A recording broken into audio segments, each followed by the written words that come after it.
الحمد لله رب العالمين والصلاة والسلام على سيد المرسلين وعلى آله وصحبه أجمعين أما بعد قال الله عز وجل في القرآن المجيد والفرقان الحميد أعوذ بالله من الشيطان الرجيم بسم الله الرحمن الرحيم ألا له الخلق والأمر صدق اللہ العظیم۔ حضرات، آیت کریمہ کا ایک حصہ میں نے آپ کے سامنے تلاوت کی ہے، اس میں اللہ رب العزت نے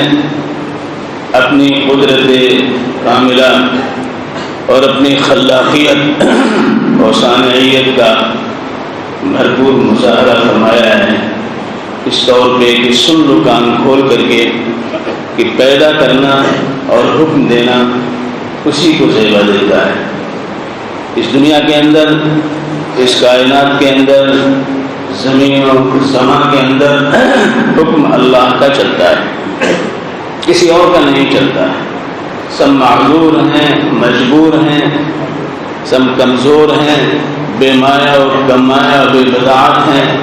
اللہ قادر مطلق ہے،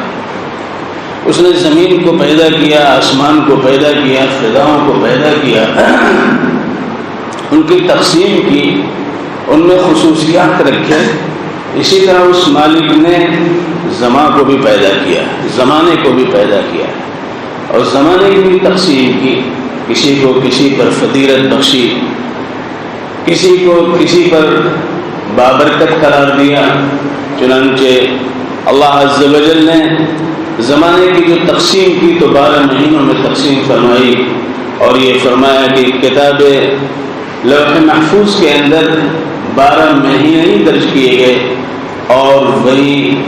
جب سے اللہ نے آسمان و زمین کو پیدا کیا اس وقت سے یہی ترتیب اور یہی تخلیق کا سرا ہے جس کو اللہ نے ذکر فرمایا ہے۔ ان عدۃ الشہور عند اللہ 12 شہرا فی کتاب اللہ یوم خلق السماوات والارض منها 4 حرم ذلك الدین القیم۔ یہ سادہ اور سیدھا راستہ ہے جو اللہ رب العزت نے ہمیں دکھایا ہے۔ 4 حرم کے تعلق سے مفسرین نے 4 مہینے، 12 مہینوں میں سے 4 مہینوں کو محترم و مبارک قرار دیا ہے۔ متبرک مہینوں میں یہ رجب کا مہینہ بھی ہے جو ہم پیش آیا فدن ہے۔ ایسے ہی ذوالقعدہ، ذی الحجہ، محرم اور رجب 4 مہینے یہ مبارک و محترم ہیں۔ اتنے مبارک و محترم ہیں کہ اگر یہ کہا جائے کہ یہ مہینے جو اللہ نے 4 حرم کے ساتھ ہمیں عطا کیا ہے، حقیقت میں عبادت کی روح ہمارے اندر جلوگر کرنے کے لیے اور ہمیں نیکیوں کی طرف آگے بڑھانے اور مہمیز کرنے کے لیے اللہ رب العزت نے ان 4 مہینوں کا انتخاب فرمایا ہے۔ چنانچہ امام ابوبکر رازی نے احکام القرآن کے اندر یہ ذکر فرمایا ہے کہ ان 4 مہینوں کے اندر، انہیں میں یہ رجب بھی ہے، کوئی شخص عبادت کرتا ہے تو اس عبادت کا فیضان اس کو پورے سال حاصل ہوتا ہے، یعنی اس کی خصوصیت گویا انہوں نے قرار دی ہے۔ اسی طرح اگر وہ برائی سے، بدی سے، گناہوں سے بچنے کی کوشش کرتا ہے تو اللہ تبارک و تعالیٰ اس مہینے کی برکت سے اس کو دیگر مہینوں میں گناہوں اور بدی سے بچنے کی توفیق سے نوازے۔ حضرت انس رضی اللہ تعالیٰ عنہ سے روایت ہے، مسند احمد کی روایت ہے، وہ فرماتے ہیں کہ اللہ کے رسول صلی اللہ علیہ وسلم جب رجب کا مہینہ آتا تو رجب کے مہینے میں ایک خاص دعا فرماتے تھے۔ وہ خاص دعا یہ ہوتی تھی: اللہم بارک لنا فی رجب و شعبان وبلغنا رمضان۔ اللہم بارک لنا فی رجب و شعبان وبلغنا رمضان۔ اے اللہ، رجب اور شعبان کے مہینے میں ہمارے لیے برکتیں دے اور ہمیں زندگی ایسی عطا فرما کہ ہم رمضان تک پہنچ جائیں، یعنی ہمیں تو رمضان تک پہنچا دے تاکہ بھرپور تیری برکتیں اور تیری عنایتیں اور نوازشیں اور رضا سے ہم شاد کام ہو سکیں۔ لہذا اس کی دعا کسی خاص مہینے میں اللہ کے رسول صلی اللہ علیہ وسلم فرماتے ہیں۔ اس خاص مہینے کا احترام جاہلیت کے زمانے میں بھی تھا، قتل و قتال سے رک جاتے تھے۔ اس مہینے میں خاص طور سے خاص قسم کی قربانی دیا کرتے تھے، جس کا تذکرہ ترمذی شریف میں اور نسائی شریف کے اندر موجود ہے، جس کو فرع عتیرہ کہا جاتا ہے یا رجبیہ کہا جاتا ہے۔ باقاعدہ قربانی کرتے تھے، اس کا گوشت غریبوں میں تقسیم کرتے تھے اور اس کو متبرک گلدانتے تھے۔ اسلام کے بعد صحابہ کرام نے حضور اکرم صلی اللہ علیہ وآلہ وسلم سے استفسار کیا، حضور جاہلیت میں ہم رجب کے مہینے میں قربانی کرتے تھے، کیا آپ بھی ہم قربانی کریں؟ تو ایک روایت میں تو یہ ہے کہ اللہ کے رسول نے فرمایا کوئی حرج نہیں، لیکن دوسری روایت میں آپ نے منع فرمایا ہے۔ شارحین نے لکھا ہے کہ آپ نے سائل کے سوال پہ جہاں مثبت انداز میں جواب دیا تو یہ اعتماد تھا کہ پوچھنے والا جو سائل ہے موحد ہے، وہ کسی غیر اللہ کے نام نامزد کر کے قربانی یعنی ذبح کرنے والا نہیں ہے۔ اور جہاں منع فرمایا، اللہ کے رسول صلی اللہ علیہ وسلم کو یہ احساس ہوا کہ یہ چونکہ جاہلیت کے زمانے میں یہ قربانی ہوا کرتی تھی اور یہ قربانی اپنے بتوں کے نام سے وہ کیا کرتے تھے، لہذا کہیں آج غیر اللہ کے نام سے یہ جانور قربان نہ کیے جائیں، لہذا آپ نے ممانعت فرما دی۔ لہذا آج کوئی مسلمان بتوں کے نام سے تو قربانی نہیں کرتا ہے، ذبح نہیں کرتا، لیکن کبھی ایسا ہوتا ہے کہ شیخ سدو کے نام پہ بکرا کر دیتا ہے، کبھی حضرت سیدنا عبد القادر جیلانی کے نام پر مرغا کاٹتا ہے، اور اسی طرح اور بھی پیروں اور اولیاء کے نام پر وہ جانوروں کو ذبح کرتا ہے۔ اسی کو قرآن پاک کے اندر وما اہل بہ لغیر اللہ کہا گیا ہے، یعنی وہ جانور بھی جس کو غیر اللہ کے نام نامزد کر دیا گیا ہو وہ بھی حرام ہے، وہ بھی حرام ہے۔ لہذا اللہ کے رسول صلی اللہ علیہ وسلم نے ان جانوروں کی بھی تفصیل بیان فرما دی ہے، اور خاص طور سے اللہ رب العزت نے بیان فرما دی جس میں غیر اللہ کی رضا کی بو آتی تھی، جس میں غیر اللہ کے رضا کی بو آتی اس کو بھی حرام قرار دے دیا۔ لہذا اللہ رب العزت نے فرمایا ما جعل اللہ من بحیرۃ ولا سائبۃ ولا وصیلۃ ولا حام ولكن الذين كفروا يفترون على الله الكذب واكثرهم لا يعقلون۔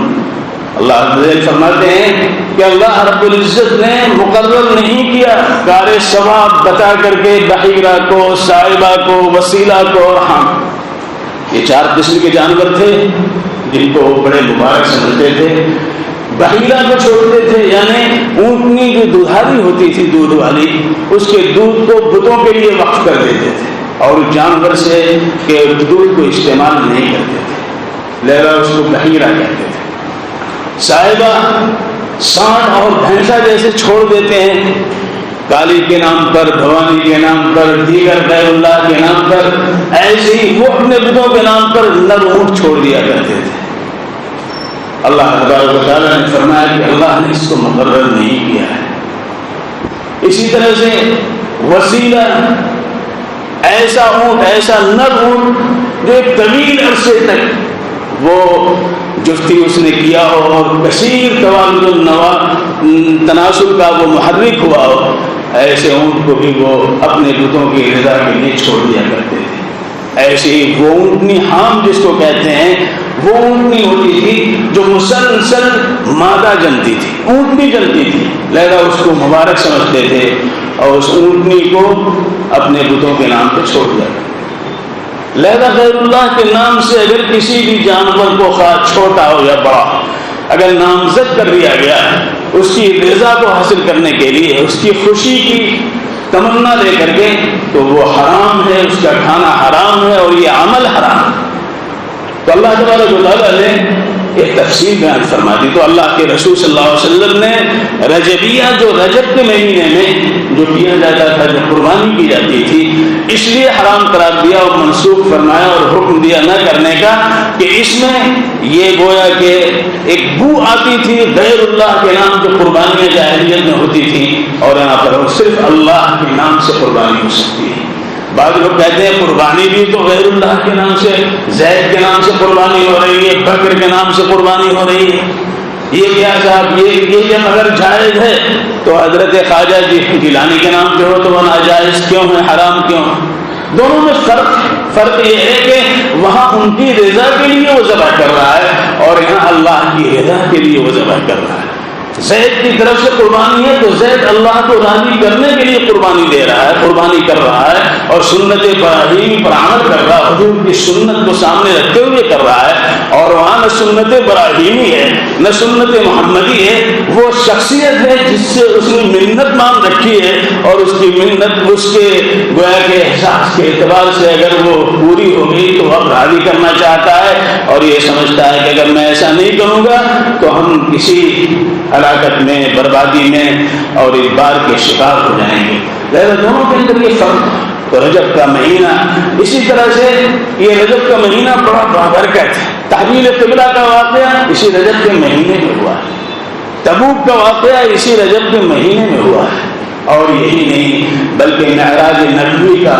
عظیم واقعہ بھی اسی رجب کے مہینے میں واقع ہوا ہے، اور یہی نہیں بلکہ اللہ تبارک و تعالیٰ نے بہت سے اپنے نیک بندوں کو اٹھایا ہے، جس طرح جناب محمد الرسول اللہ صلی اللہ علیہ وسلم کو معراج ہوئی۔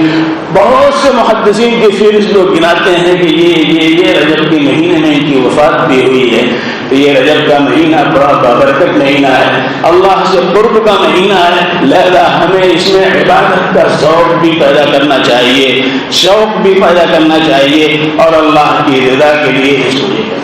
یہی وہ مہینہ ہے جب اللہ کے رسول احمد مصطفیٰ محمد مصطفیٰ صلی اللہ علیہ وسلم نے مقوقس کو آپ نے خط لکھا اور اسلام کی دعوت دی۔ مقوقس قبطی جو اسکندریہ کا بادشاہ تھا، مصر کا بادشاہ تھا، اس نے اس خط کی بڑی پذیرائی اور اس کو آنکھوں سے لگایا رکھا، اور یہی نہیں بلکہ 2 باندیاں حضور صلی اللہ علیہ وسلم کو تحفے میں، اسی میں حضرت ماریہ قبطیاں ہیں جن سے حضرت ابراہیم علیہ السلام تولد ہوئے، اور انہوں نے 1000 مسقال سونا تحفے میں بھیجا، اور یہی نہیں بلکہ یعفور نام کا حمار بھیجا اور دلدل نام کا خچر بھیجا، اور 30 شاہانہ جوڑے جناب محمد رسول اللہ صلی اللہ علیہ وآلہ وسلم کے حضور میں پیش کیا۔ تو یہ مبارک مہینہ جس میں اللہ کی رضا کو حاصل کرنے کے لیے اللہ رب العزت نے یہ مہینہ ہمیں عطا فرمایا ہے۔ جس طرح اللہ نے زمین کی تقسیم کی ہے، کوئی بنجر ہے، کوئی زرخیز ہے، کوئی جنگل جھاڑیوں والی ہے، اور کوئی سدا بہار ہے، اللہ رب العزت نے زمانے کی بھی تقسیم کی ہے۔ ان زمانوں میں رمضان کا مہینہ، شعبان کا مہینہ، رجب کا مہینہ، 4 حرم، یہ بڑے مبارک مہینے ہیں۔ اس میں روزہ رکھنے کی بھی ترغیب دی گئی ہے، نیک کام کی ترغیب دی گئی ہے، لہذا ہمیں اس سے فائدہ اٹھانا چاہیے۔ اللہ تبارک و تعالی ہم سب کو توفیق سے نوازے۔ وآخر دعوانا